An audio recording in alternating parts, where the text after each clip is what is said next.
to another episode of Brothas Podcast, episode 12. We here again joined with the fellas, True Blood, Spence, Chris, Tally. How y'all feeling, man? Y'all good? Oh, yeah. Doing good, baby. Doing good. No complaints. No complaints here. Glad to be back. Glad to be back, brother. Yes, sir. Back, glad to be back, black. everything back. Yeah, we see you Black Lives Matter back there. I heard him. He said he glad to be black. Me too. Oh, man, to be black. What about? Hey, what LeBron I do? get started already, man. I don't know what LeBron do because LeBron ain't put no name on his jersey. Everybody had that. Oh, but you saw what you did. You saw what they did with Jimmy Butler, though, right? No. I saw what they did, but do you think that was fair? My thing is, I mean, they negotiated what they were going to do prior to it, but Butler wanted to do a last minute type thing. So I mean, try to walk out there with a jersey with no name on it. That's that maturity y'all talked about. Wait, say it again. So what you think? So Black, what you think? I mean, you think they should allow them to have done that, or? I didn't hear what you said. You froze. Oh, he no. says maturity. That's the maturity we're talking about. No, but I'm saying, what did Butler try to do? Oh, he came out with like no name, nothing on his back of his jersey, and they're gonna play for like a couple minutes with it. Then they stopped the game and told me I had to put on a jersey with either his last name on it or one of the slogans. But and the reason why, the reason why he did that because I think it was something in reference of, he said, if I take my name off, or if I'm out here playing a game of basketball and I'm out here in the real world, I'm just another black brother just like everybody else. Yeah, he did shift it to the narrative, right? Black Lives Matter, and and you could tell that he had thought about it, and so it was almost like it was calculated so he could prop up that conversation, and I respect that part of it, and I think you have to be savvy in many ways to get that message across. So shout out to them brothers and to the NBA, for allowing that type of protests. And so they just don't have to shut up and dribble. They can do many things, So. And also, let's give a shout out to the WNBA. Yes. Because they're doing those young ladies out there doing work, and they're getting their message across. Yeah. Just as much as the NBA players. Hockey has shocked me. They're really committed. They are committed, and they have done some really loud things and unified things in order to support the injustices that's been happening. And and I say that like that because hockey is not known to be a very inclusive and diverse sport. And so for them to have all teams circling around, to them to have both teams kneeling, for them to have their minority players come out and speak on behalf of the league and also on behalf of the injustice that happened to people of color in this country, for them to kneel for both national anthems, both Canadian and American. And so I don't think it's just for the popularity of it. I think there's some really intention behind people really learning and also sharing what it means to be a person of color and being oppressed many times in this country. Yeah, no. Good point. Hockey, but no, that's really big because, like you said, their audience we're not their base audience. So, like, it could have not happened, and I don't know how much of an uproar we would have been in, right? We don't really pay too much attention to that, right? Similar to like the inverse of what NASCAR did, right? They did almost like the complete opposite. They put on the front and then kind of like said, whatever, screw you. Like, it doesn't affect their base, right? Because we're not their base. So like they're able to just kind of, do stuff like that backhanded way and then get away with it because like they're not dependent on our dollar. So like, if NHL did that, that's even on black folk. I was like, even on the black folk did show out at the NASCAR. What was the NASCAR racing? You saw a bunch of black folk was up in the stands, bro. Yeah, they was out there. Like, and that's the thing. Like people say it's not our dollar, but a lot of black people they just from the city. But nah, a lot of black people watch NASCAR, man. A lot of black people into NASCAR, bro. Like, you're right. You're right. Like my pops is into it heavy. Like my granddad was an old school cat. They go to the drag races. They watch all that stuff, man. Yeah. Shout out to Denny which will make sense because black folk love cars, man. We love fast cars. I don't know why. No, that's true too. I know back home, like in Daytona. Well, I ain't from Daytona for viewers, but back home Florida. But Daytona, yeah, like they big on it. Yeah, I'm not repping Daytona. Hey, that's the first NASCAR down there, right? Florida, right? Yeah. Daytona 500. Yeah, it's big there. Look, man, rep your roots, brother. Rep your roots, man. I'm gonna say your state, man. Y'all got a lot of things going on, bro. With your man from Orlando Magic, bro. Like, oh. He's still young, man. Black, what you talking about, man? What happened? What happened? Share to the audience. Share the audience, man. What happened? Everyone don't know. Let the Florida share what happened. Yeah, I'm saying that's your man. That's your team. Okay, Orlando Magic. Okay, Okay. he went to Florida State, so they don't educate him right? See, like that's what happened. Like if you would have came across a railroad track, he's still in the state of Florida, so you go ahead and take this, True. Yeah, go ahead, man. That's your man. Yeah, Florida man. Go ahead, Florida man. I guess that the league said that they were giving players opportunity to speak their truth, and that was his truth. I can't say he speak for me, and like I guess we gotta. I accept that he was comfortable enough to speak his truth. That's challenging to kind of stand alone. So I mean, I guess whatever he was looking for, hopefully he was able to. It sounds, you know what it sounds like to me. It sounds like to me. He must have had a phone call from Mr. Trump or something before he decided to do what he wanted to do. Right, he might be right. So the Secretary of State or something, right? So Black, tell the audience what happened. We know the background, but I'm not sure that I listen. I think we said enough. So listen, anytime Spence come on, I see Spence got a thing for Florida now. Last episode he was on, he tried to take a shot at Florida again. Dang. Sorry, I'm gonna start doing some VA research. What happened? With Jonathan Isaacs, right? So I guess he didn't want to wear Black Lives Matter shirt, which is fine. He didn't want to kneel for the anthem, which is fine because it's all within your rights. But then I guess how he explained it was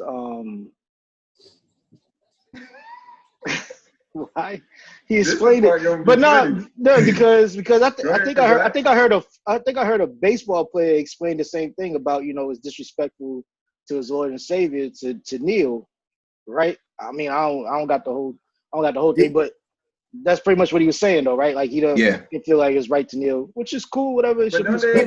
He referenced God, huh? He referenced God. Yeah, he is Lord and Savior. That's what his thing was. Oh, that's what he said? Oh. So I know that. That's why in the group chat when you put, that's why I said baby is Lord and Savior wanted him to kneel. Yeah. Oh, that's why. okay. And those are the jokes that's been coming off right now. That's the jokes that's been coming off because that's why he said he didn't kneel. So the next game he tore his ACL. Hands up when he prays. Stop. Right, there you go. Yeah, you're right. So I mean, pretty much. That's what I said. I'm not gonna speak on it. Why not though? That's your man. That's your team. That's your team. Your team. That's my team. They are responsible for you and your thoughts, man. What do you have to react to? No, like one player does not represent the organization. Right? What you mean? Yes, sir. You just told me if Jimmy Butler. You just told me if Jimmy Butler was on the team, you just shut all that down, right? You just told me Jimmy Butler shut all that down if he was on the team. So I just think Butler probably would have had a word to share with him before. You know he would have. That's what you said you want to do. Now would he have bullied him into? You go out there and do that. Would he have bullied him into making that decision? You know what I'm saying? Jimmy been known to be a bully. That's what Big Cat say about him. I'm fine with that. Look, Kobe Bryant. Hold on. I know you fine with that, Spence. Are you fine with that? Spence, are you fine with that? Fine with what? With him bullying his teammates. Of course, bullying has no place in any organization. Oh, I was about to say, keep that same energy. I was about to say, keep that same energy. But I think my concern with it was such a bold statement And when you have a collective doing something, I'm not saying you have to do the same thing, because if you see across many leagues, people are doing different levels of protest, but it still falls in that same collective thought. You know what I'm saying? But when you almost like 7 foot and you standing up, and everybody else is kneeling in reverence. I think you made a really bold statement, and the irony is that you did not want to kneel, but now the physical anatomy part that helps you to kneel has been taken away from you. And look, I pray for the brother, and I'm not saying that I think he deserved it, because he definitely didn't, but it's just an irony that life sometimes delivers when you step outside on that island. You understand what I'm saying? So that's just me. Shout out. I like the young brother. I hope he definitely But you heals. know what? Yeah. I don't think it was so much about him not taking a knee. It was his refusal to wear the Black Lives Matter shirt. Like, I felt like if he did one or the other, well, people would have been like, okay, I can understand the thing. But his whole thing was like, I don't wear the shirt because, all of it was so bold. That's what I'm saying. He made a bold statement all the way around. And we jump on other people for not being educated to recognize that. Like, we'll jump on a Caucasian brother quick for not understanding that something he might have said or was part of was insensitive to the collective. And so if you're a part of that community that is saying, hey, we are oppressed in certain areas or we feel injustices, you don't necessarily have to be oppressed every day to say, you know what, we share a bit of this. And so because we share a bit of this, I'm going to protest a different way. Because I still got my convictions, right? Your Lord said, don't kneel. Brother, I'm going to tell you, don't kneel. That's between you and your Lord. That's a higher power than I can ever judge.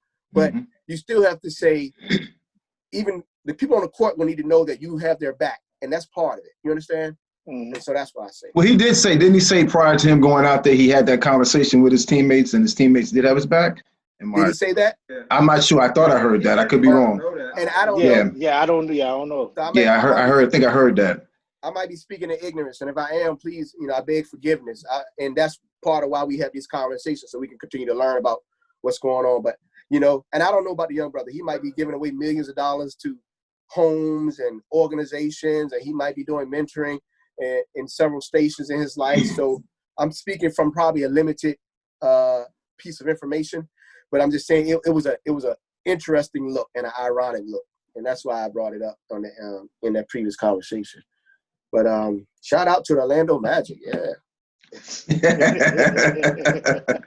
I'm trying to get rid of Bill. That might be a good trade. We good. Just saying. But you can come back from ACL now. Yeah, you can come back from. Yeah, you all right. Truba, you think that'd be a good trade, really? Man, stop. You think that'd be a good trade? No, I'm not saying he done. No, I was just. Okay. So what, a good trade? For me? Just a 1-1. For Orlando, I think the Wizards would need more. Right, that'd be a great trade for Orlando. We're gonna need a little bit more than that. It would need more than that. Tyler, you might be able to answer this question having been a coach. I mean, is an ACL tear different on a 7-footer than it is on somebody who might have a little bit of stockier body frame?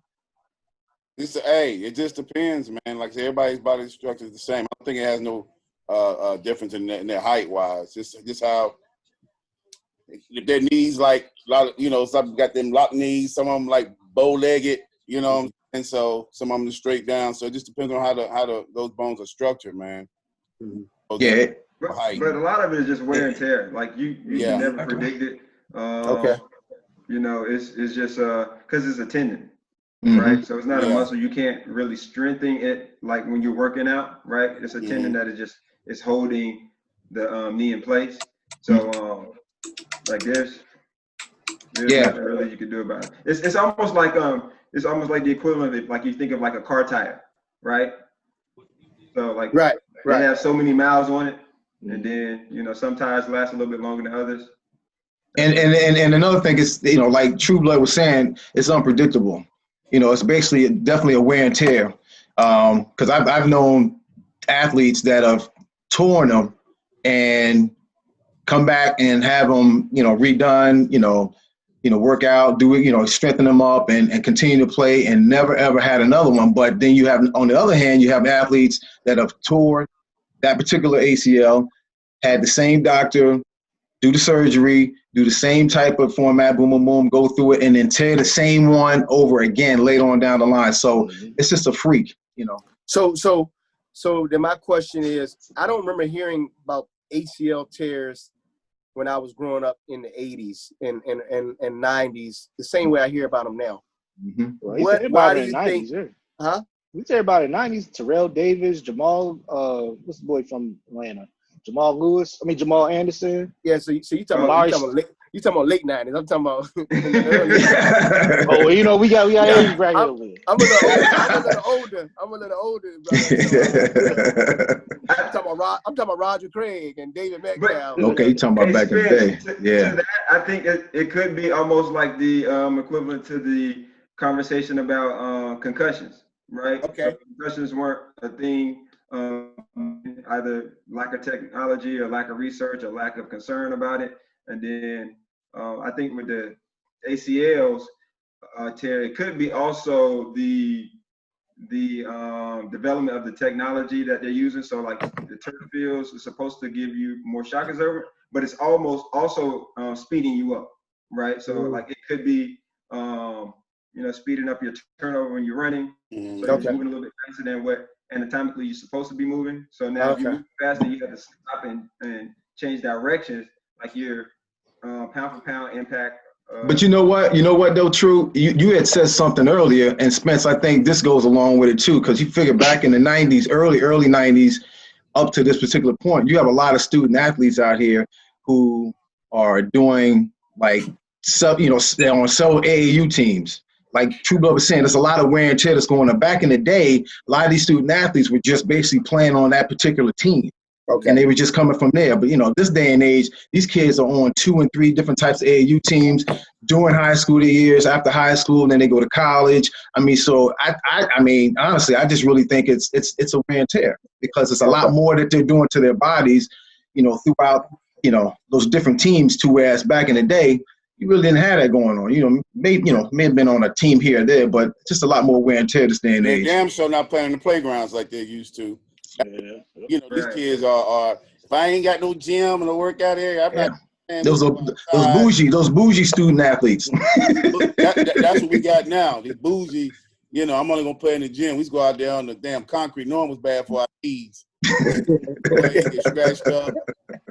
So yeah. And that hot molten lava flame. Oh my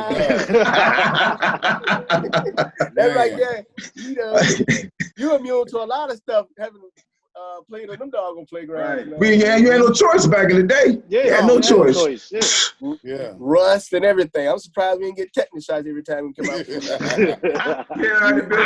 That's why we built like we built, yo. Charlie and Chris, let me see how old you are. Y'all remember Cream of Jeezy? Was it what? We call it Cream of Jeezy. It was a salve. It was a salve that was in a white container they used to put on you when you got a sprain or I haven't heard of that one, but so it was like a menthol based cream that they would put on us if we sprained something or we needed to kind of do a hot cooling real quick. Okay. Man. Nah, I ain't heard of that one. You can have a bone sticking out your arm, and you gotta put that on there, and it's gonna fix it up. I was like, what is this? Get on back out there and play. Ice, man. Huh? Everything was ice. Everything was ice, man. Put some ice on it. Ice, you got a broken damn arm. Powder, ice. Close my nose. Put some ice on it. No. It's like the old school saying back in the day, baby. Put some Robitussin on it. It was either ice or walk it off. Yeah, ice or walk it off. Yeah. Shake it off. You be all right. You be okay. Hey, but I think another thing what Tally also said is you have a lot of kids specializing a lot sooner, right? So they're only playing one particular sport, so they're training and working a particular set of muscles over and over and over, right? Because you don't have as many student athletes that are playing 2 or 3 sports throughout the school year. So like you got a basketball player that's playing a fall league, and they play the regular season, and then they go to AAU during the entire summer. So all they're doing is playing basketball. So they're working the same exact muscles over and over and over. And right. Okay. True point. True point. Yeah. That's what at certain schools, right? True. Yeah. That is. Yeah. Certain schools. Right. So some schools they play more than one sport. Right. I don't understand what you're saying. You know exactly what we're saying. Spence experience. Right. Woo. Man, so y'all think the rest of the league's going to start and finish? Because I think NBA is going to be the only one. Yeah, honestly, I mean, I've been thinking about this. I've been looking at it. If they don't take a page, and it's probably too late right now, at least for the NFL to take a page out of the NBA's page. Now, I don't think NFL is going to start, but I don't think they're going to finish. How you do that with the NFL? I don't know. There's so many more people. There's so many more people. I guess you can just be, I don't know, being creative. I don't know. I mean, I don't know. Maybe having, maybe separate the conferences and have like maybe 3 bubbles. I mean, I don't know. I mean, that's a good question. I don't know. But I'm just thinking if they're all about safety of these athletes and their product out there, a la the billion-dollar owners, you would think that they would sit down and strategically try to come up with something to keep them out of harm's way. And right now, it doesn't seem like they're doing. Now, the NBA, WNBA, they're doing their thing. And I honestly, truly think that if no one messes up as far as going in and out of the bubble and start messing this whole thing up, I think they're going to make it all the way through. Yeah, because they got 0 testing so far. 0. Out here getting free promos. Even coming in there. But to make sure they say, yo, selling it. That was some country stuff. That's some country stuff, yeah. Somebody made that out in the woods, man. Probably some flowers. That sounds moonshine still. Moonshine. You got some flour, some baking soda, some flour, and some water. I used to go home, walking home like I had a cold and had menthol on me, man. It's crazy. Like you got this sniffing glue or something, right? Oh man! But about the MLB though. MLB, they're just what are they doing? That's crazy. What they're doing? They're done in a month. I'm giving them. They're about to be done. Yeah, I give them because a month. You got all the teams now, kind of like what the Marlins. 20 They're players. back. Marlins playing. Marlins are playing. Yeah, but then Philly, there's some people out Philly touch. Philly's playing today. Philly's playing. They're playing the Yankees right now. Listen, we're not gonna throw that out there. We are because our Yankees are doing extremely well. We're in first place. We're doing our thing. So this is our year, and this is not an asterisk year. What's the dude from the Mets that dipped on him? Said I ain't playing. What's the guy? Cespedes. Yeah, Cespedes. He just said, man, I'm out. But you know what? He's known for that. If you know his history, he's known to be dipping and diving because apparently they said he signed that big, large contract, and now he just want to start playing, and then he decided, you know what, I'm not going to play, and then I guess, just dipped out, and the organization didn't even know what was going on. But he's done that in the past. So I get him a month. I get him like a month.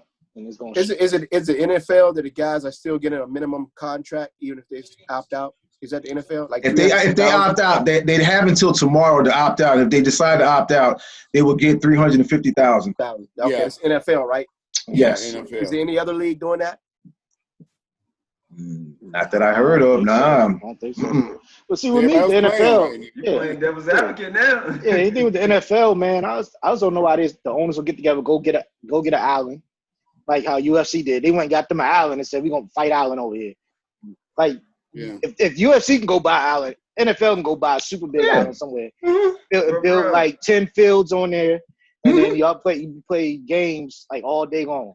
But think about how many owners there are for the UFC, and how many owners, right? You're talking about egos trying to come together because, like, after y'all want this money or not? Y'all want this money or not? You know what I'm saying? Like, you want this money or not? Like, that's just the point. I mean, even if that happened, man, that's probably not even possible, bro.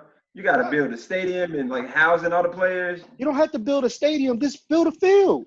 Ain't no fans there anyway. That's $1 billion contract right there alone. Bruh, they get it off the TV money alone. Like, they make their money off the TV contracts alone. So if you don't want the season to end, you still want these games broadcast, go get an island, build some fields. You ain't got to build a super stadium. Ain't nobody out there in the stadium anyway. Just build some football fields, and you have camera angles to, like how NBA, they just in a gym. They just built the floor, and they just got the camera angles at different angles to make you feel like they don't even really focus in on anything else but the game.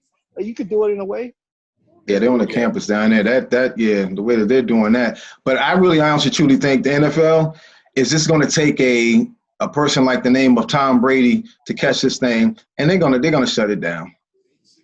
I mean, that's all players opt out. Right? But if it's an average, old lineman or something, they gonna say, okay, we got somebody to play. Exactly. But you know what? The average old lineman not playing gets Tom Brady hurt, get his leg broke.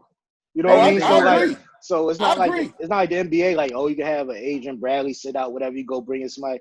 Like, yeah, that average old lineman or whatever, that dude protecting the blind side, and he bringing some scrub in there, and you got a Von Miller coming over the edge and breaking his leg up. Now Tom Brady out. Now Patrick Mahomes out. Now, you know what I mean? It's like, what you got there? Lamar Jackson. Why didn't we say Lamar Jackson? He's MVP. Yeah, exactly. What is he ranked? I said Patrick Mahomes. I think he's the best player in the league, right? Why y'all start with Tom Brady and then say what's that name? Mahomes? I'm just going with the past Super Bowl winners. I'm just going with the past Super Bowl winners. I believe some of us did some training on implicit bias. Yes, we did. We did. Let them know, True. Let them know, Spence. Let them know, Spence. I mean, you got to make it out of the first round of the playoffs for me to really take you seriously, though. Ooh. I mean, yeah, you got the MVP. Oh, so you're saying that he's not the better of the other two people that you said? Oh, so you're really saying that he's better than Patrick Mahomes? Say it right now. Who's the other one? You said? I just brought up Tom Brady because we was just speaking about Tom Brady. Oh, okay. You started with Tom Brady. Tom Brady. I didn't. He doesn't have anything else to prove. Count Tom Brady out of, but it is. So you saying he's better than Patrick Mahomes right now? I want it right now on film. Tom Brady's in the class by himself. So me? I'm not yeah. I want it right now on film. You saying that Lamar Jackson is better than Patrick Mahomes? What's the date? Aaron Rodgers. The day is August 5th. August 5th, 8:05 p.m. Lamar Jackson is right there with Mahomes. He's right there with Mahomes, man. He's not better than, he's right there. Spence experience. He's right there. I tell you what. They're running neck and neck. I tell you what. If he had a better playoff, and it wasn't his fault, he had a great playoff game. If his team would have advanced. Who had a great playoff game? Not against the Tennessee Titans. Not against the Tennessee Titans. I was at that game, my brother. He got a lot of jump yards. He got some yards, man. Dude, not against the Tennessee Titans. Not against it. I was at the game. I know. I was.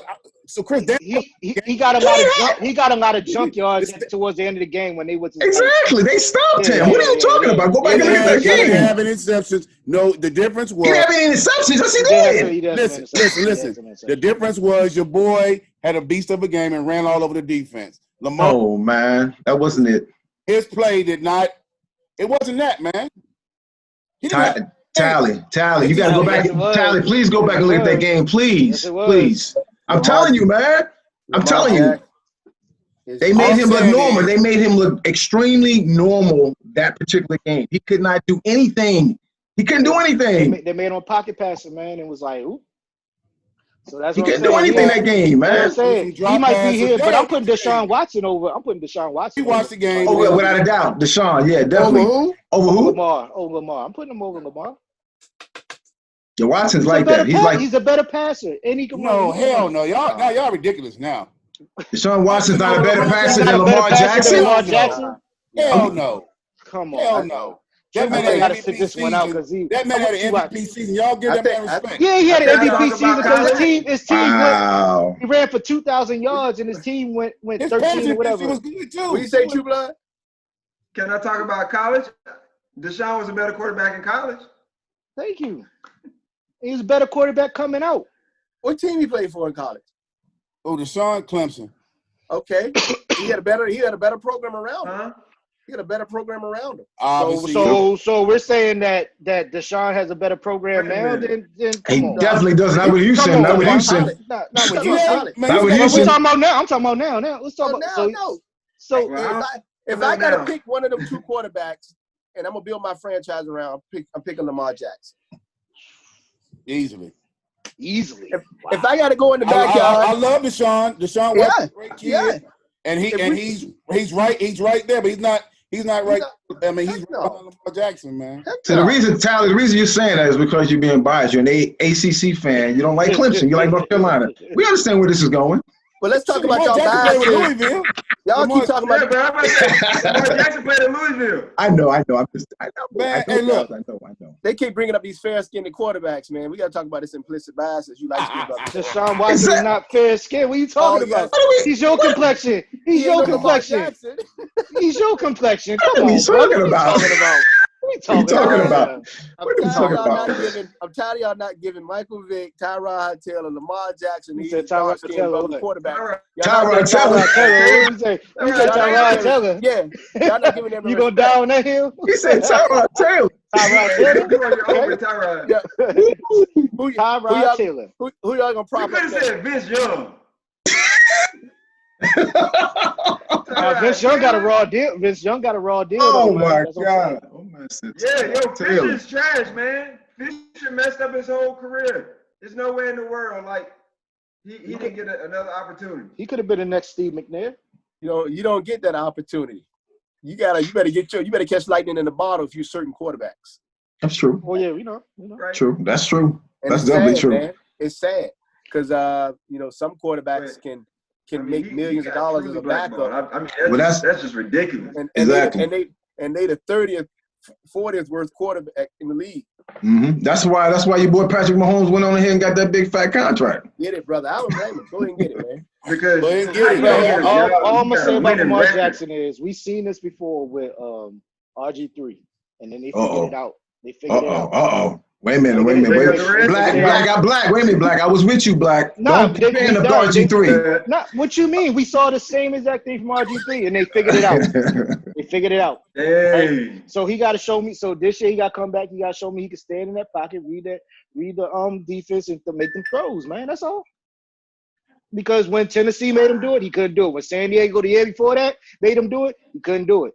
So we see what happened. So that's what I'm saying. He got to come and elevate the game. So Deshaun Watson can do that right now and still move and run out the pocket. I'm saying y'all realize Lamar Jackson's always been better against the odds, man. His arm wasn't accurate enough. He's too small. He shouldn't have been a quarterback. He's going to do that. Don't think he's not working on his but why can't all those things be true? Yeah, why can't all those things be true except for the last part about him should not being a quarterback? He got a partner in C in order to get respect.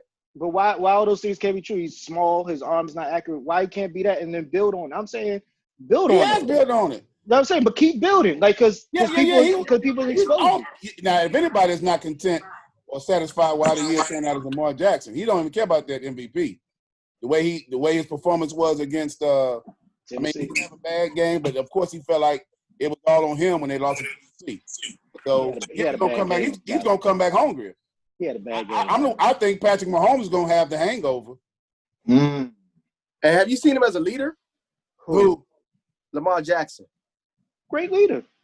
Yeah, so some of that has to be taken into consideration too, man. When you of course we talk about on the field play, but you got to talk about how he supports, props up, motivates, cheerleads, takes criticism, and speaks to the press with a humble humility. See, here we go with the LeBron versus Jordan. Yeah, here we go with the LeBron versus Jordan thing.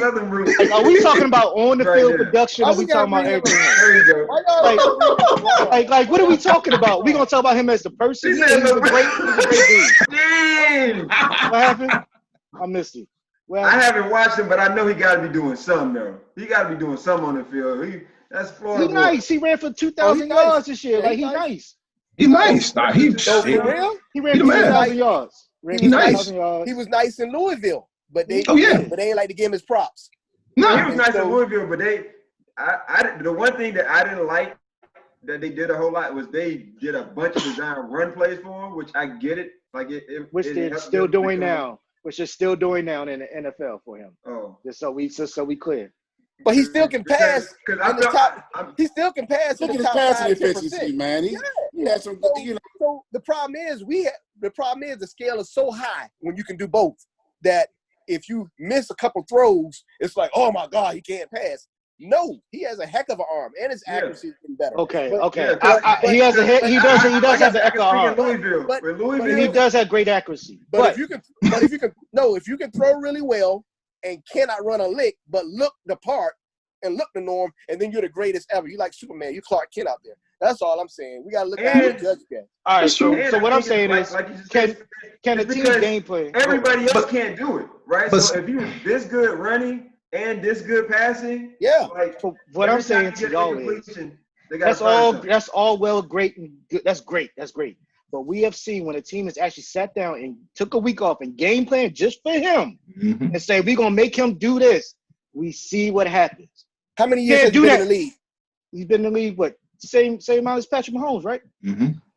Okay, so Patrick Mahomes won. What we saying? No, I'm saying you're still talking about a very young guy who has a ceiling that's already surpassing most people. Hold on, my thing is, I think we all agree with semantics. What you mean prepare for him? You know what their record was? They had a bad playoff experience. 2 years in a row.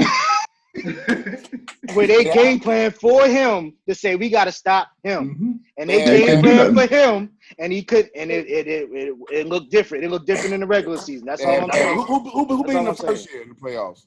San Francisco. San Diego. Oh, San Diego. So remember that game? He only completed 3 passes that game. So again, I'm not over exaggerating. Only completed 3 passes. Playoff game is big. You can say that about the Cowgirls. They have good seasons, and then they don't do well in the playoffs. That's what I'm saying. Game. So therefore your tier can't be up there with everybody else. Every game in the league, it matters. Every game in the regular season matters. But Tally, listen to what Blackwood just said though. What you just said is correct. Prepare for him. No. What you just said is correct. But what Blackwood is saying is that when you start putting him on the same level of the Patrick Mahomes, I mean, can you? Because Patrick Mahomes is actually doing what he needs to do in those big time playoff games. Right. Exactly. I didn't say we saw it in the Super Bowl. I'm not saying he's better than Patrick. They game plan for him, but then guess what?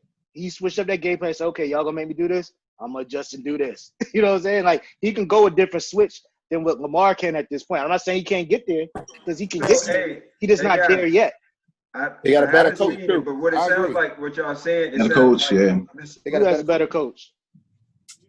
Patrick Mahomes that was happening in Louisville. Why is he considered a better coach? John Harbaugh's not a great coach? Ooh. No, John Harbaugh's not better than Andy Reid. No. Why not?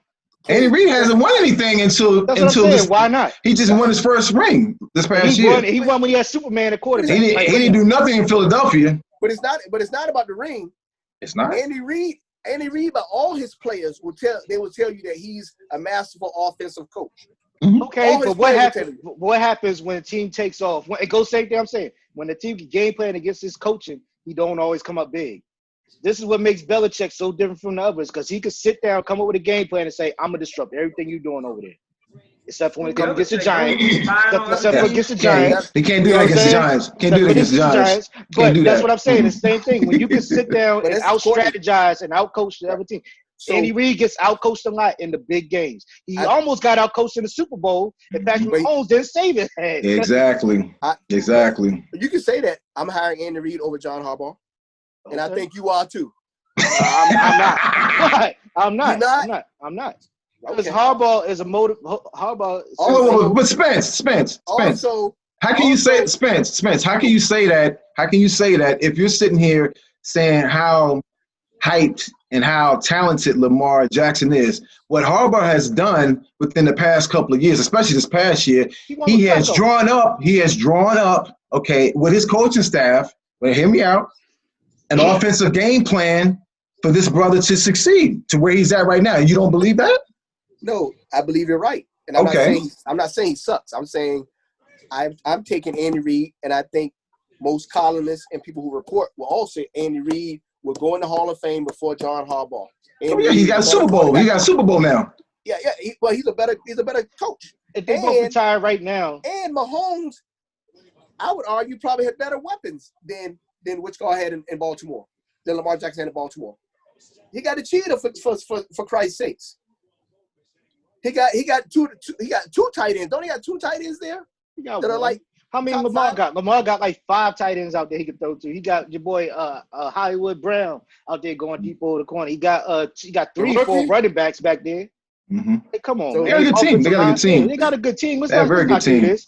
And their defense, and their defense is so much better. And their defense is so much better where he's not playing. He's not had to play a shootout game with everybody because defense can shut down. Yeah, he's got a bomb. He got a bomb defense. Can shut down nobody. Who's that? Lamar. His defense is a shutdown defense that what's his name doesn't have the luxury of, that Mahomes doesn't have the luxury of. He's in a shootout every game. For sure. You're right. So, but anyway, what I'm about to say, y'all. So what about my team? What team is that? Which one is that? The Washington football team. What, the Washington football team? Man, that's a mouthful. We're gonna talk about that. Professional football team. Yes. What about them? What about them? So since we're talking about quarterbacks, somebody made a comment. I think it was a coach when he was asked about the status of Alex Smith, and Alex Smith was making a comeback. And I think some people are blowing this out of proportion. And my take on it is that my brother, Alex Smith, who I like, nearly lost his life. And so I'm cautious. They keep saying lost his, man, he broke his leg, man. He didn't lose his life. Come on, man. No. He did. He had 17 surgeries. Yeah, he almost lost his leg. True. They almost lost him for real. He'll tell you. They almost lost him.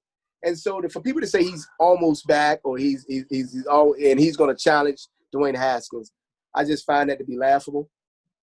And so I just wanted to bring that up. So outside of us trying to find an identity and a brand, people are now trying to force quarterback controversies and rivalries in the great district of Washington and its professional football team. But when I just want to mention that. I don't think that's been the case. DC has always had RG3? Yeah, they definitely did that RG3. DC has always had a quarterback controversy. Y'all have never just had this is our guy. Joe Theismann. Wasn't he battling with Doug Williams? Like didn't he? I was about to say no Doug Williams. Is that what we doing? No. He didn't battle Doug Williams. And you're right. They should have kept Doug Williams. They should have kept Doug Williams. You're right. They should have kept Doug. But y'all got a racist organization over there, so you know. Hey, so how about this then? Question. After this, how you think Alex Smith gonna feel about Black Lives Matter? Because Kaepernick took his job when he got injured in San Fran, and now you got the young black guy that's about to take his job. He didn't take his job. He didn't take his job. Kirk Cousins took his job. Who? I tried. Kirk Cousins took whose job? Oh no, he didn't. No, he didn't. He got traded. I'm trying to piece it together what y'all telling me. Nah, I mean, if Alex Smith is healthy enough to go play, man, it's gonna be a competition there. Yeah. Ron Rivera, Alex Smith is this type of quarterback. He coached Cam all them years. Because think about that, and Spence, you remember this. Before Alex got hurt, he was your number 1 quarterback. And I mean, he lost his job because he got hurt. Yeah, good too. Y'all was like, gonna do some, Oh yeah, I start off by saying I love my brother Alex Smith. I start off by saying that, and I recognize real. I'm just saying that he's just not going to be able to hobble back onto this field. And I'm team Dwayne Haskins, DMV all the way. All right, I'm just going to be letting it said right then and there. Ain't no wavering with me, Dwayne Haskins, young Simba. I'm going to let you know I'm a fan. We're going to see if he's the guy, though, man. Like Alex Smith, he's going to be the guy. What are you talking about? Nah, but he's going to be the guy. But we're going to see is he the guy? He's going to find out this year. He's going to be it, man. Represent. Where you live? But I ain't no disc. Don't say it. Don't say it. I rep. You know who I'm repping over here. G-Man all day, baby. That's Daniel it. Jones. That's it, baby. Danny Dimes, baby. Danny Dimes, baby. Danny Dimes. Where you from? Danny Dimes, baby. From North Carolina. He from North Carolina, right? He from down there. What college? Danny Dimes. He went to North Carolina. What college Danny Dimes? See? Who Danny Dimes? Daniel Jones, boy.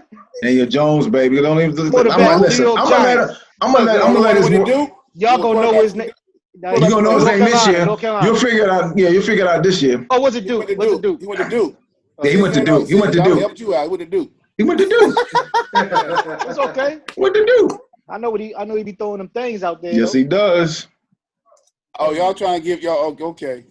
I like he be throwing them things. He be throwing them things.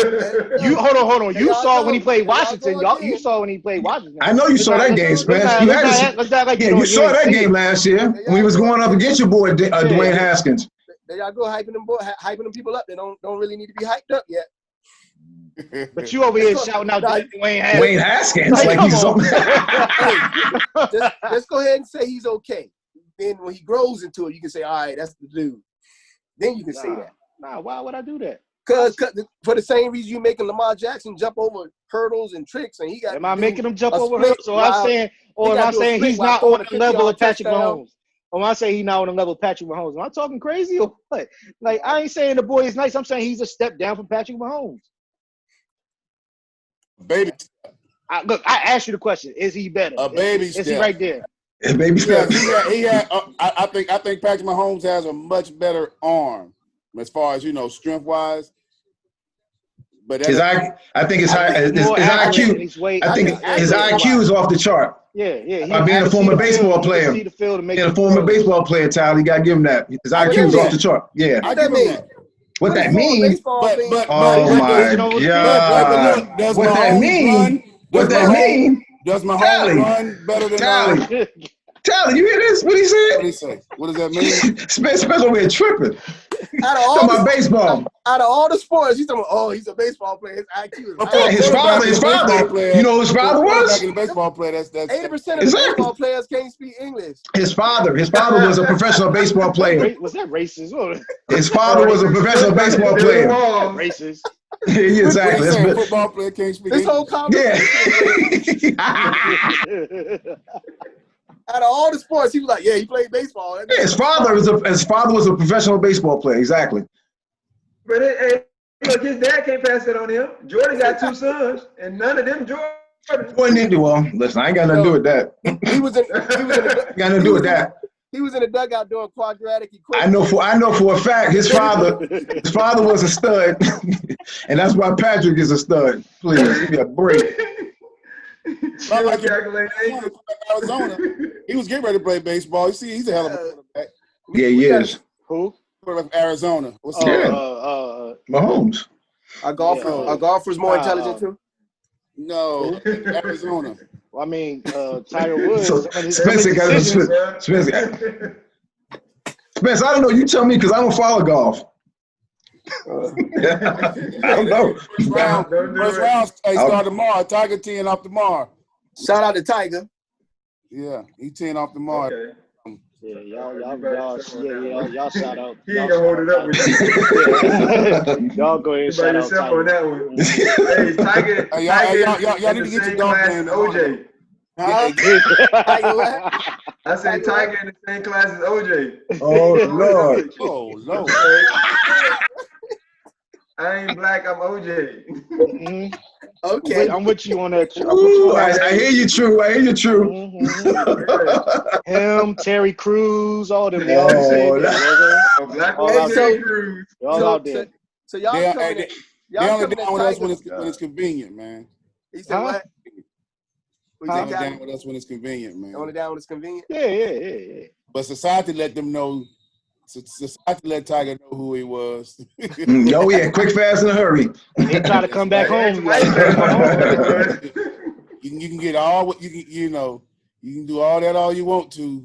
Get all that. You know what I'm saying? And so is that a problem dating outside your race? Is that what we're talking about? Now I want to talk about something more. Why y'all so quiet, man? We went from sports to dating out of race. I'm like, wow. I'm married to a Haitian woman. Yes, that's my baby. What are you talking about? I wanted to change the subject. On top of the water. It's time to go dive in. Y'all treading on top of the water. It's time to dive in now. All right, it's about the look though. It's just about the look. I mean, you look at him. Terry Crews is married to what? A white woman. Tiger Woods. Cruz like mixed, I thought. No, she black. Or she black? I know she light. No, she black. She black like Logic? I know she got some black in her. I didn't know she's an African American. She's really fair skinned though. Yeah. Oh, like Logic. Y'all know the rap? No, not like Logic. Not like for real. Like Logic. Hear what she you black. call me, nigga. I slap shit out. I'm sorry. Which Logic would say nigga around me. I don't care how much. I'm half black. Where? Wait a minute though. But are you cool with J. Cole and Drake saying it? Say what? Oh. But no, with J. Cole and Drake. But what do they look like? See what I'm saying? What they look like? What I'm saying they look the same. Logic look. All three of them look the same. Logic just skinny and he be wearing glasses. If Logic, hold on. If Logic never said that he was half black, would you even think that he was black at all? So let's be for real. If you didn't know who Logic was, y'all was on the street, y'all saw him, Logic. If y'all was out on the street, y'all didn't know who he was, and y'all walk past and y'all just hear him, nigga this, nigga that, nigga that. Y'all looking like, who is this fool?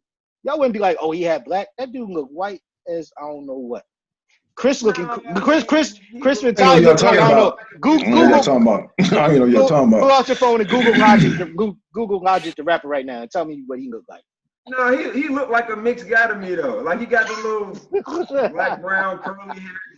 Man, look, like I remember when I first bought one of his CDs, I didn't know that he was mixed or whatever. And I kept hearing him say nigga. Yeah, I kept hearing him say nigga in this song, and I was like, yo, is anybody else not hearing this? Here you go, Chris.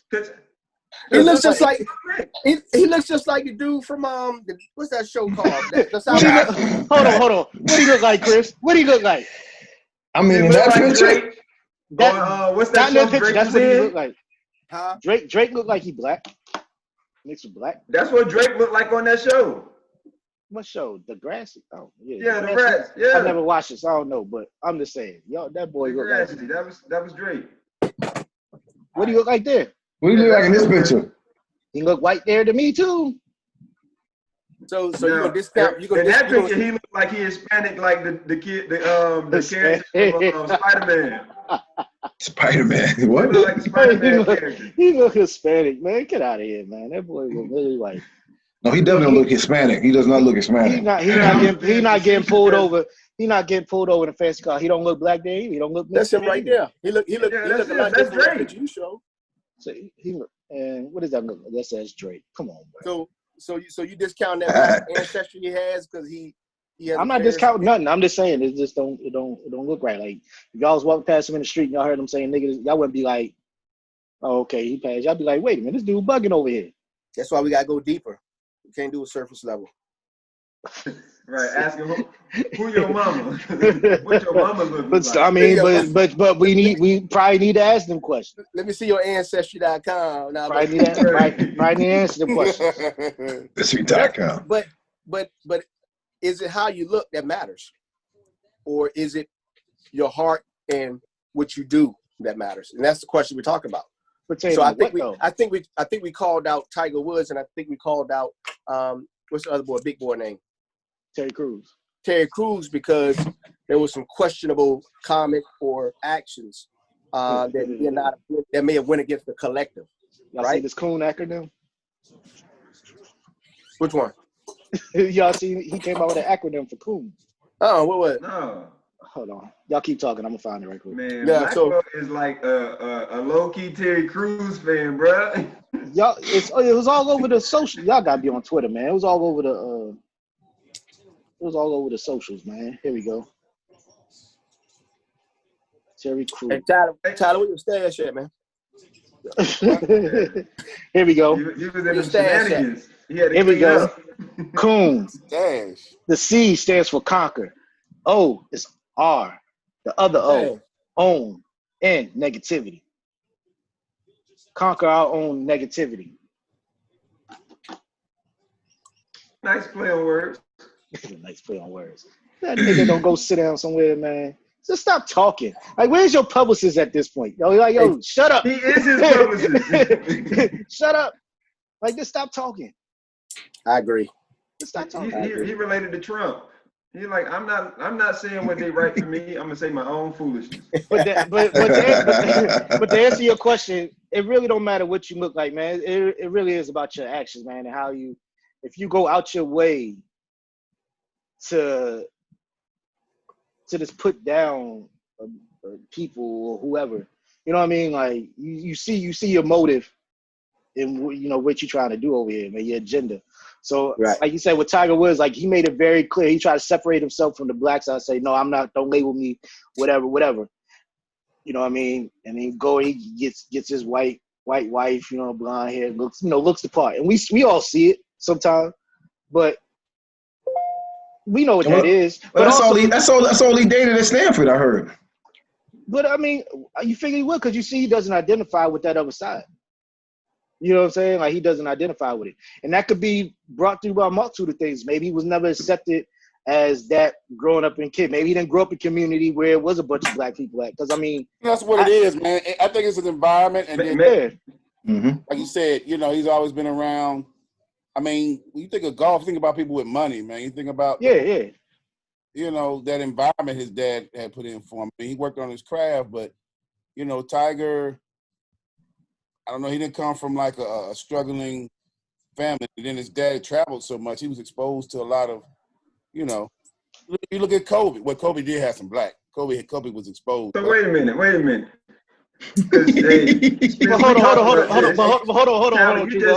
Hold on, Truba, because I want to answer that. But it also takes me to, y'all remember a couple months ago, Ryan Clark and his son, the incident happened with his son? Yeah.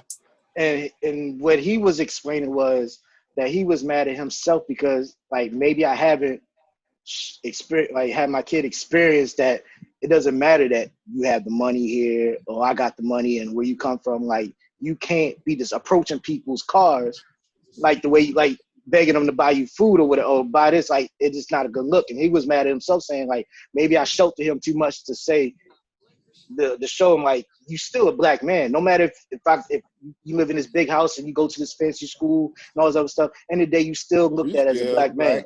So he was more mad at himself, like, maybe so it goes to, like, even if you grew up in a community, because, like, I bring it to, like, I have a cousin lives down there in Orlando. You know what I mean? I'm not even gonna shout his name, but they grew up in a white community in Orlando, and he was scared to death to talk to black girls. You know what I'm saying? This whole time coming up. We went down to Daytona for black spring break weekend, whatever. PCR. And like our whole goal was like, yo, we gonna get him to talk to a black girl. He was dating a white girl at the time. Spot. But hey, you gotta come correct down there. But yes, Lord. If you weren't ready for BCR, nah. But we actually got him. We like forced him. Said more for me, huh? Yes, but we got him to talk to some black girls, even though his white girlfriend at the time ended up coming down there, and all, it was a weird situation. But long story short, he went out. Yeah, that was craziness. But long story short is now he's married to a black woman, all this stuff. But he went out and got different exposure to different things. It was like, oh, okay, cool, like it's cool. So my thing is like, if you want to be exposed to certain things, you can, but if you choose not to, you also can just step away from that. So my thing is with Tiger Woods is like, yeah, you might have been, but if you really wanted to, and you knew what people were saying about first black golfer, whatever, when there's stuff like the importance of that. You know what I mean? That'd be like Obama being president and saying, but I'm mixed white, so I don't want to be just as a black person. Like I just want to be whatever his mom was. You know what I'm saying? Tiger made up some type of Tiger's preference, man. Just Tiger's preference. That's cool. Yeah, but when they treat you like what you are, you know what I'm saying? You can't. Society gonna do that. Society. You can't come running home looking like, okay, they not accepting me. Like we ain't gonna let you come back home. But I think we contradict ourselves because we do accept back home people who are threats to our community. So if Junebug go out there and he do a 10 to 15 year after peddling $15 million, $20 million worth of drugs into our babies and communities, he come back on and he got a notch on his belt. And he's like, we're going to throw a party for him. That's my OG. And we dismiss that part. But if Kevin, who grew up on the other side and all he knows and experiences a different type of culture, dates, I'm going to just say Mary, then we're like, oh, no, or he says something that's not within our norms. Then we're like, oh, no, we don't deal with him. So I think we do a lot of contradicting based upon what's the cultural norm for the area. And you gotta go deeper than that though. But you gotta go deeper than that though. Okay. So we identify more with Junebug that goes away, do a 10-year bid, whatever, because he was moving weight, whatever. What area are you growing up in? Mm-hmm. Is that the way that you had to make ends meet? Because I mean, we talk about all these rich white folk that do mad illegal stuff that started their business. A lot of them started from their bootlegging grandfathers or great grandfathers from bootlegging alcohol in the Prohibition era, or moving drugs and stuff. So like nobody talks about any of that. Like they didn't get their money on the straight up and up. So they're doing what they're put in position to do. Like you might not have opportunity to go out here and go to school. I mean, everybody has opportunity, but sometimes your hands just dealt what it is dealt, and you see what you see, and that's what you see. So it goes deeper than that. So we understand it more like Junebug is coming in, and we're gonna try to help Junebug, but you know, and then Junebug's gonna have to do what he gotta do for his family, and it's messed up, but it's just like the catch-22.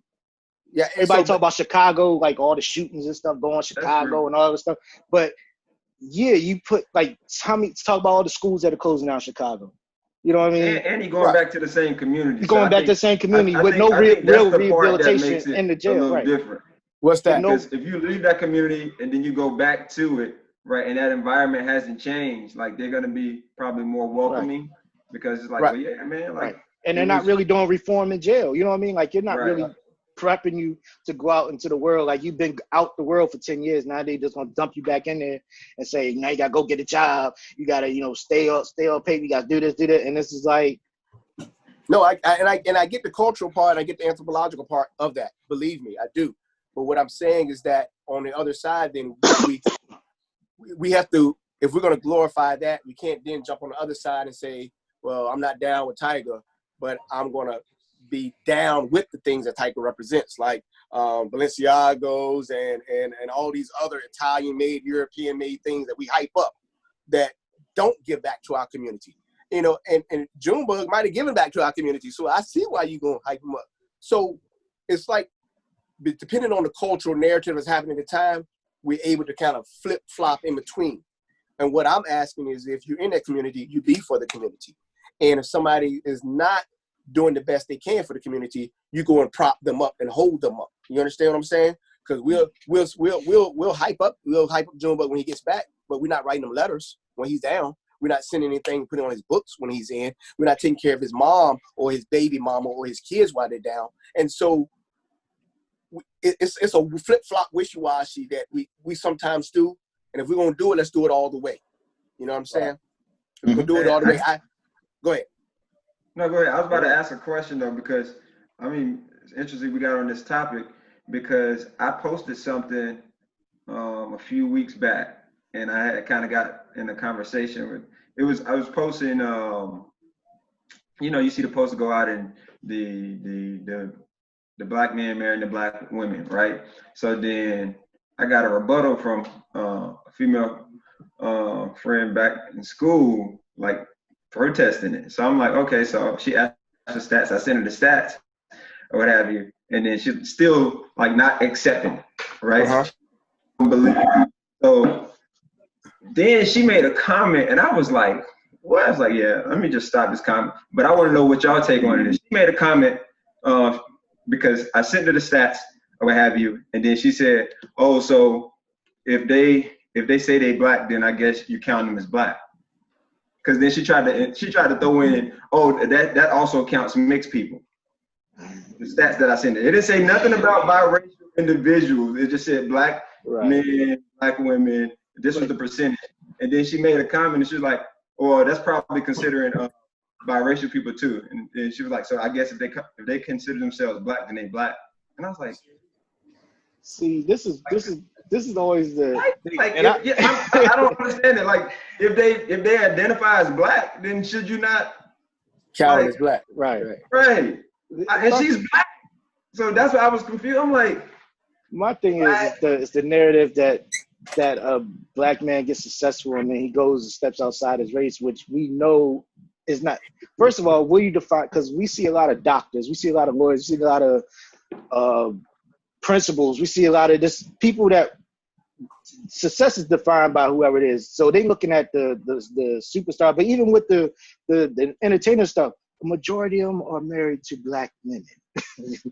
There's a lot of married black couples out here that's in power, that's out here on TV, and this in your community. So this whole narrative that gets pushed that, oh, because you could pick out, and there are some that will go out there and get a big contract, whatever, go marry a white woman and stuff later. We see those, but we also see who they are. But average black folk, and I don't even want to say average because that's just, I feel like that's a normal everyday people. The average black person. Yeah, Mary's black. You know what I mean? And then if you want to take it a step, like Dwayne Wade's married to a black woman, LeBron's married to a black woman, Obama's married to a black woman, Jay-Z's married to a black woman, Carmelo married to a black woman. You know what I mean? And you keep going and going and going and going and going and going. You get so many examples of this not being true, but they'll pick out that one. And you might get a protest on that Carmelo, right? Because ain't she like? She's half and half. Yeah, no, but I'm saying that goes to my question, and that's why I wanted to ask this earlier. But when you look at Logic, because like if Logic is half and he identifies as black, like can you dismiss that? Like that's why I can't dismiss it. No, what I'm saying, I can't dismiss it. I had a conversation earlier that you said, I'm like, I can't dismiss it. Yeah, okay, that's what he feels. Okay. But what I'm saying is when you go out into the world, right? Nobody looks at you as that. So my thing is like, okay, if you go, so, but even still, he didn't marry a black woman. No, he didn't. He got a white woman. You know what I'm saying? He got a white woman to fit what? To fit his image that he's trying to portray. Who's this? I can't speak for him because I don't know him personally, but it's a lot of pandering with him. To me, it's a lot of pandering. Like you see, so it's a lot of pandering he does. Yeah, he does. He does it in the music and the video. But I think also it could go to the point of like what you were talking about earlier, like growing up in a certain area, right? Like say Logic was growing up and he was trying to embrace like his black but we knew where he grew up community, and then he ran into Blackwell and he was like, "No, you ain't with us." But we knew where he grew up at. He grew up in Montgomery County. County. That's what I'm saying. So we know where he grew up at. Montgomery County has some areas that are. Yeah, but he says that he grew up in the hood in Montgomery County. So this is his story. His father's a crackhead. He's got a bunch of sisters. Yeah, mom's alcoholic. Got a bunch of brothers and sisters. They grew up in the slums. They grew up poor. This is his story. Yeah, okay. I don't know what he's talking about, but yeah. So he identifies with that, but so everything. Okay. So because he identifies that, you think that gives him some street credibility? Nah, I mean, no. Because once again, it's like what you do with it. Because he panders to the other side so much, though. That's what I'm saying. So the other side is what? Them folk. Them folk. So and that's cool. Go get your money, bro. True. To answer your question, true. I think black is an identifier for people who may not come all the way 100% African descendant of enslaved people. So I think some people may identify as black, but they have split ethnic lines. I think some people might identify as black because they grew up around nothing but African Americans and that culture that comes with it. And they might be Irish and Polish. You understand what I'm saying? So it's always some blurred lines when it comes to black, because black is the color, right? Mm-hmm. But we have nationalized it and we have given it pride because of our growth that has come out of a situation that we cannot control. All right. And so it's always some blurred lines for me in there. Because I know some people that I know are not African American, but know the culture that is associated with it better than I do. You understand what I'm saying? Or they may have had the so-called oppressed struggle more than I have. And so it's always a blurred line, because even when we talk about black, are we talking about Africans who've had, many of them, no part of the culture that African Americans have had, but they get to be lumped in because of their skin color.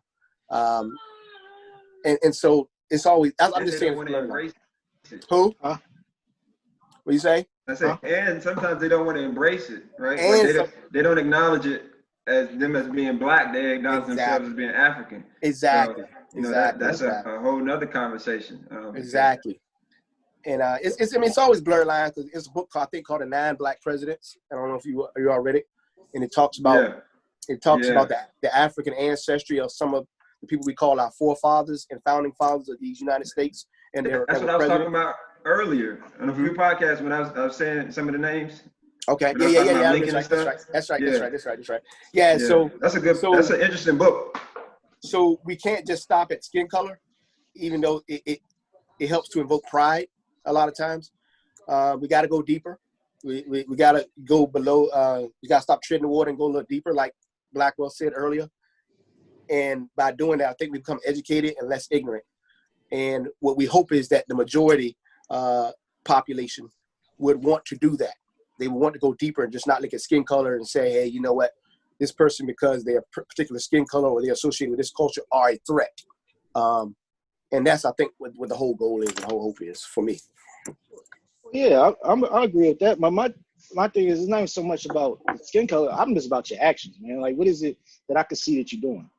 You know what I mean? So if I've seen you kind of moving kind of funny, like black, white, whatever, like you can't be around me moving funny like that. You know what I mean? Like this don't suit me. So I don't care if you black, white, Asian, whatever. Like you down for the cause, you moving accordingly and whatever. Like we can rock.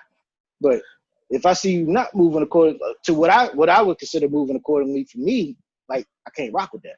Right. And if it's not in your favor. Yeah. Right. Yeah. Because you can't be talking reckless because your actions could affect me. Right. Because like you may get a pass on saying something reckless and then it spins to me. It's like, yo, I had nothing to do with it. Right. And you laughing.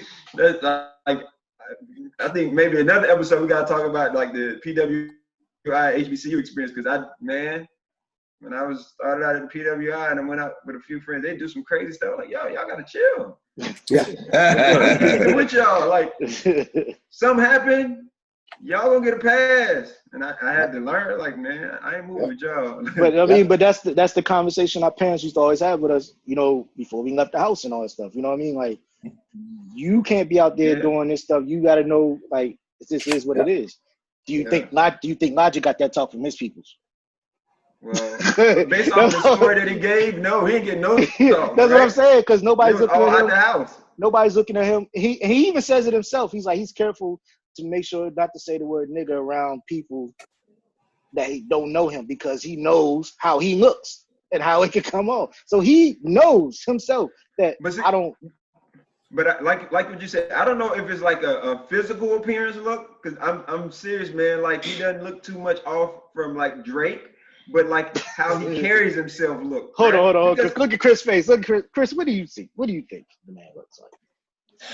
That guy. Listen, I mean, if you're just seeing him for the first time, you know, it's obvious what he looks like. But I mean, you know, that was my first time seeing him because I don't even know who the dog is. I mean, my thing is, to me, I feel like Eminem probably have a more of a pass before he would. The guy Logic, who y'all talking about. Eminem. Why would you say that? If he dyed his hair blonde, no. Who? Got the same. If Logic dyed his hair blonde, no. They got the same color eyes, same texture of hair. If he dyed his hair blonde, no. I'm just saying, you know, I don't even know his relevance, man. I mean, you said he was Montgomery County. I mean, I've heard of Logic, not over your boy from Statesville. Who y'all just say? J. Cole. No, we're not talking about like level of being. We're talking about. No, I'm talking about. Damn it, y'all talking about the skin. But he's up there with them. He sell just as much records as they do. He does. He's not able to J. Cole. Wow. He sells just as much records. He's not even much records, Cole, man. Hey, just because you're into it. Go to the numbers, bro. Go look at the numbers. He does. That's why he's retired. That's why he retired. This is why he came up. He just retired now. He's retired. No, I thought he retired like 2 years ago. No, he retired now. He just signed this big deal. Logic has never been in anybody, and I've been in hip hop for a minute, longer than you. So you're in it. You're in a circle. But Logic, I mean, I never even heard of him. I've heard of Never heard. I know. Is he like the? Yeah, whose level is he on? That's my question. He has the same kind of style as J. Cole. I remember hearing Logic. I've heard Logic stuff before. I feel like he's in the pop culture lane. And that's where he thrives there. Like he sells a lot of albums, man. Like, why? Hold on. Just like, why is he in the pop culture lane? Say it again. What'd you say? Why is he in the pop culture lane? Because he makes the same type of music that Kendrick and Drake make. Same sounding type music. But that's what I'm saying. I think it's part of like how he carries. Like he because he does have like, especially like some of his first two albums, like he had more like there's a boom bap sound. Talking about some social justice things. Yeah, it's boom bap. But it doesn't follow like you know what I'm saying? Like when Kendrick and them say something and then their actions kind of married to it. But like when for me, but we saying the same thing. We saying the same. His actions. That's what I'm saying. That's what I'm saying. Yeah, so that's why I think it's a pop, right? Like if his actions followed it, he would not be in pop culture. Because they wouldn't embrace him, and they'd be like, "No, you got to go to rap, you got to go to hip hop." But since he talks about it, and then he kind of plays the fence and don't follow up on actions, I mean, they embrace that. And he looks like them. Yeah, but no, so that's. I'm not here to debate. I just said I never heard of Logic, man. I've never heard of him either. Y'all making him a whole lot relevant. I'm looking at his stuff, making him a whole lot relevant to what it is. We spent too much time on talking about Logic. And his acceptance and whether he should be down. No, this not Logic. I'm just saying, I don't pull Logic up. I learned. No, this not Logic. I pull Logic up. I was doing this for Blackwell. It's not Logic. This is great, right? They both light skinned. That's what I'm saying. But he carries himself in a manner like he's with the culture. Who does? How about we talk about somebody that was relevant? Because I want to give my Sigma brothers shout out because the memorial service that they did for John Lewis over the past. Now that's some stuff to be talked about. And when you're talking about culture, you're talking about stuff that shout out the way the boys did them at the Honda. I mean, all that stuff. He had, his services were beautiful, man. The way they brought culture into the White House and into the Capitol. And, it was just amazing how much love he got, how much media coverage he got. He deserved every bit of it, man. Mm-hmm. Yeah. Phenomenal dude, man. I was listening to the service and listening to, the remarks people were made about him. And Obama did a hell of a eulogy. Yes, he did. Georgia, man. But did you all hear that dude, the baritone voice, sing when he was in the Rotunda? He sung Amazing Grace, then he sung It Is Well. Oh my God. Nah, I didn't. White congressmen, the politicians in there crying, man, when he was in DC, man. I'm talking about this guy's voice was phenomenal. But I kind of want to talk about Spence, definitely from your perspective, the history guy. And also him being your frat. Right. What you feel about all of the coverage and all of the love they showed John Lewis, man. Yeah. So I think John Lewis should definitely go down in the history books to the equivalency of Martin Luther King. And I'm going to say that outright because of the longevity of his service. And we know that Brother Dr. King is up there on that mountaintop. And that was his words, metaphorically. But John Lewis had done it so many years afterward and carried on that legacy. And not only from a national level, but from a regional level where he represented in Congress. And then add in the stuff that he was doing right alongside with Martin Luther King. Mm-hmm. And then add in the stuff that he was doing on the local level before him and Dr. King even got into the situation and the relationship they had. I think, it would be terrible if we just look at it as a snapshot of 2020 and dismiss it and not continue to archive it in the annals of history, and it'd be something that we talk about just the same way we talk about Rosa Parks And the same way we talk about Booker T. Washington. And I mean, I'm proud that he's a Sigma, but more importantly, I'm proud that he's a young man that started as a teenager in the fight. That's right. That's right. And continue into his 80s. Yep. With the same fight, and he never wavered, and he never bought out, and he was very high on his convictions. And that's tough. That's tough to do. And we lost a lot of our ancestors during that time that was in that same realm. So that's my thing, man. I've been in his company before, of course. I ain't gonna say of course, but within the fraternity, I've been in his company along with a guy, a lot of them confused, Elijah Cummings. I've been in his company also, and it's just you can't even speak about the reverence that comes along with it, So, it's just it was a tough day and week for all of us, and not just Sigmas, man. For Black men, for men who are descendants of African slaves, and so I appreciate you bringing it up though, and I appreciate you giving him those props, brother. Thank you. Yeah, and like I said, to your reference, as you put it, definitely don't want to just archive, his relevance, like in 2020. I learned a lot just by all the coverage and all the history they put out there, man. Yeah. Starting at a young age, how, different, I know he was one of the ones that, crossed Selma and got, in Selma over the bridge and got beat. He set in, some of the bars and, and was beaten because of that.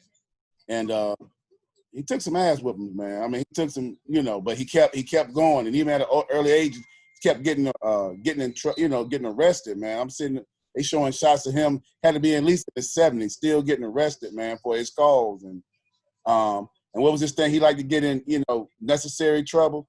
Good trouble. Good trouble. Yeah. And, and he actually, like you was talking about, Blackwell, this is a man of action, man. He didn't, he didn't do he was a great orator, but he also backed it up with his action, man. And, he was a good dude, good brother, man. It seemed like to be a real down-to-earth brother, man. And I think one of the great moments is when Obama was giving him a hug, man, and he was like Obama was really thanking him. He said, because of you, I'm able to be in this position. Mm-hmm. Oh, and that was just big stuff, man. And I think, he lived every day to the fullest, man, and fighting for what he believed in. Right. He happened to be a Sigma brother, but he was a good in general. He was a good brother. Yep. Yeah. I think that's so we're gonna get Great Gregory next episode. What happened? Yeah, because I was saying that seems like that's just a good way to end the show off right here, man. Like, I'm messing with you now, but you hit it on the head though.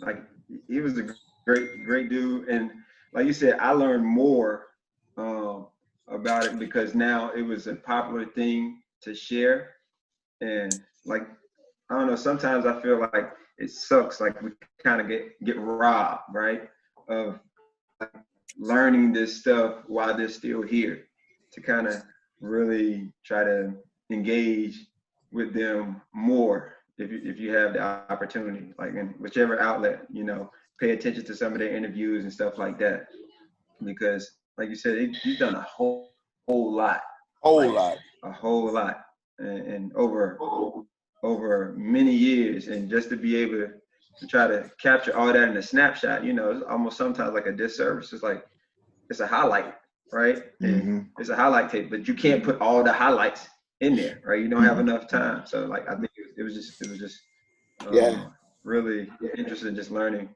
some of the information, and something, and another thing, fellas, I just always think that it's unfortunate that when someone of that prestige just dies, it's unfortunate that now everybody wants to give out all the love and the acknowledgments and things of that nature. To whereas, why not do it when they are living?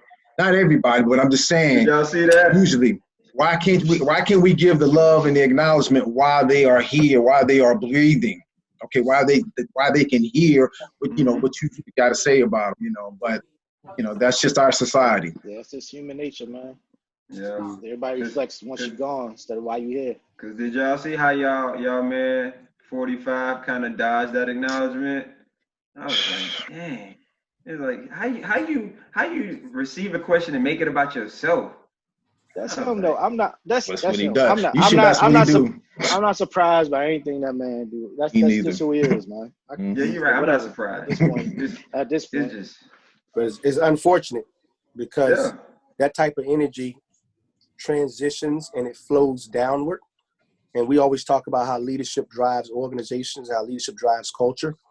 And, to me, it is not surprising that when there is some confusion and some lack of clarity at the top level, the entire situation that person represents is going to have that same type of energy. And it's unfortunate. And we just, I don't know, we just need a change. I'm just going to go ahead and say it like that. And so, but I think when I think about John Lewis, though, I think about superheroes. So I like watching Marvel.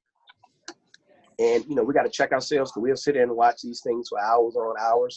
But we won't do hours on hours of research about people who are true life superheroes. And so what does that mean about we telling our next generation that, these are our superheroes because we can actually fact check the things that they've done that have had outcomes that has made it better for a lot of people, not just blacks, a lot of people. And so that's why we need more people within that culture of empowerment. I'm not just talking about blacks. I'm just talking about people of empowerment, that culture to become screenwriters, to become authors, to become museum curators, to be able to shift and continue to tell that story. So that story can receive Grammys, that story can receive Oscars. We can have a Hamilton-based John Lewis story where they're talking about his story and we're rapping and using hip-hop to talk about those pillars in society that might represent a little bit more of a contemporary superhero. So that'll be my statement on it. But so yeah. Yo, I'm glad you said that, right? Because and like people that know me with music, like Percy Miller is a superhero to me, right? And I think it's so great that like he's so forward thinking that he's not gonna be here forever. Because like one of the things that I don't like sometimes is like you said, they'll create the documentary after they pass, but now it's somebody else's narrative. And like for him to be able to create his own documentary and like control all of it, like say it again. You watch it on BET, the No Limit documentary. Or the BET Plus. Nah, on regular BET, they they're doing doc there. Yeah. But it's coming from him. So like you're gonna get his vantage point because like you can read all these autobiographies and things about other people, but it's somebody else telling that story. So like you hit it on the head. I wish that they would do documentaries and stuff like that, but I just think he's just an amazing individual because he's an independent thinker, right? Like he dreams it up and then he puts actions behind his dream. He believes in himself, even when others don't. And then he'll wait. He's like, okay, they'll come because that's his vision. And like for him to do this, like I was stoked when I knew it was coming out. It's like, shoot, like now he gonna give his story, right? So you don't have to worry about it being slanted. Like, even like when you talk about what was the movie that Denzel did with Frank Lewis? American Gangster, right? Gangster. Right, but he didn't have all input in it, right? They went to him and referenced him on some of it, but I'm like, dang, like could you imagine like if he gave his entire perspective, like his truth on it? Like I'm sure some other things that have been in there, some things that have been taken out of it, right? But it removes that debatable component of it because it's like this is the source that did it. So yeah, you talking about superheroes, man? Like he does a lot of good things. Yeah. Well, Well, I think that's a good place to end it, right? Because we've been on here since 2 hours. Yeah, man. Yeah, man. Yeah. Somebody phone going off over there like crazy. So we know. You know who it is. It's 9 o'clock. It's time for him to dip out. Like you said 9 o'clock. That's why he had to clean up. That's why he had to clean up. Looking 5 years younger. I see you, Tal.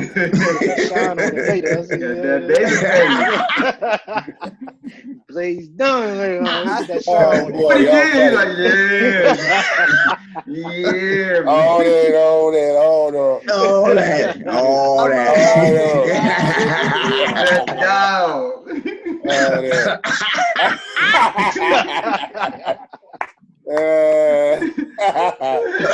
Stupid boy. Boy, you looking real young over there, boy. Yes, he is, man. I see you, baby.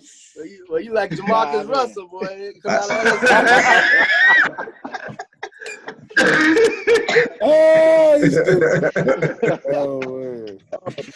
Oh man. Go Hey, yeah, but I'm going to transition off in a few, man. But I want to give a shout out, man. Go ahead. Shout out to my namesake, my son, man. We dropped him off to college today, and so shout out to James Abdul Shafiq. Suspense, we call him Shafiq. Went to Elizabeth City State University, HBCU, which is the university of my parents. That's where they went to college. My sister went there. My grandparents, aunts, uncles. All in the family. All the family. I went to Old Dominion University right up the street, PWI, But, hey, True. You said we got to talk about that next time. Okay. What's all that? True really had made a comment earlier. I made that mistake. It's not a mistake. It wasn't a mistake. No, I didn't say it was a mistake. It was a mistake. I enjoyed my time when I was there, but it was. I also went and got a degree from Virginia State University, which is on top of the hill above the Appomattox. So, but yeah, we're exceptionally proud of the young man. He's going out there to be in the band. The unfortunate part is about the pandemic, so we got to do a lot of adjusting and things like that, but I want to give him a shout out. Accounting major, business major, entrepreneur.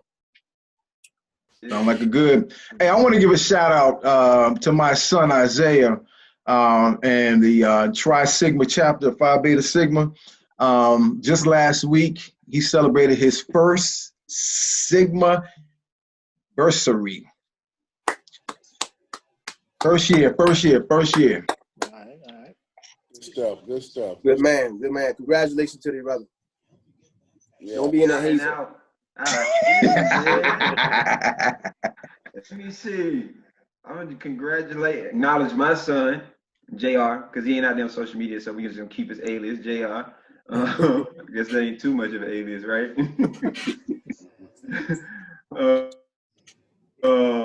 Because he celebrated a 5th year this year, and he's still teaching me and making me a better man. So, yeah, my little guy. Shout out to the young king. Yes. Yeah. Anybody want to shout out Tyler? You got. He said he getting that phone. Like, it's time to go. It's time to go. He glad they got that game time. Right. So I just want to shout out Jay this Flame. One I know I got kids. I can't say nothing. Yeah, I just want to shout out Jay Flame. He ain't with us tonight. He'll be back next week. Go check out his album Slap City. I tried to open it up. I couldn't open it up. All right, well, just go on. Tough. Yeah, just go on Apple Music or Spotify or something. It's there. Yeah, I'm gonna check it out. Go stream it on all your streaming platforms. Out now. Real good album. Check it out. We're gonna go and kick on up out of here. Everybody be safe. You know what I mean? Stay. Hopefully y'all still out there quarantined. You know what I mean? So we can get off these restrictions and get out here and live life again, man. We need to talk about that next week, man. The cats out here reckless, man. We can never get off this quarantine. Never. That's what it feels like. But it is what it is at this point. Wear your mask. Wear your mask. Right. Wear your mask. Stop eating butt. You do all this though. Get out here. Keep it on. Don't be doing that double mask jump either. What you say, Tally? Tally took his mask off. All y'all can eat butt if you want to. Y'all, Oh Lord. I'm talking about all the single folk out here that is out here that's random. You didn't say that. You just said stop eating butt. My bad. I saw something on the internet the other day that kind of disturbed me, but whatever. Man, I miss y'all, man. I miss y'all. Oh my goodness. Somebody did the right thing in making sure we weren't in the same place every day. Like, man. when we do get together, man, boy, it's gonna be stupid. It's gonna be on top, bro. That's gonna be one heck of an episode.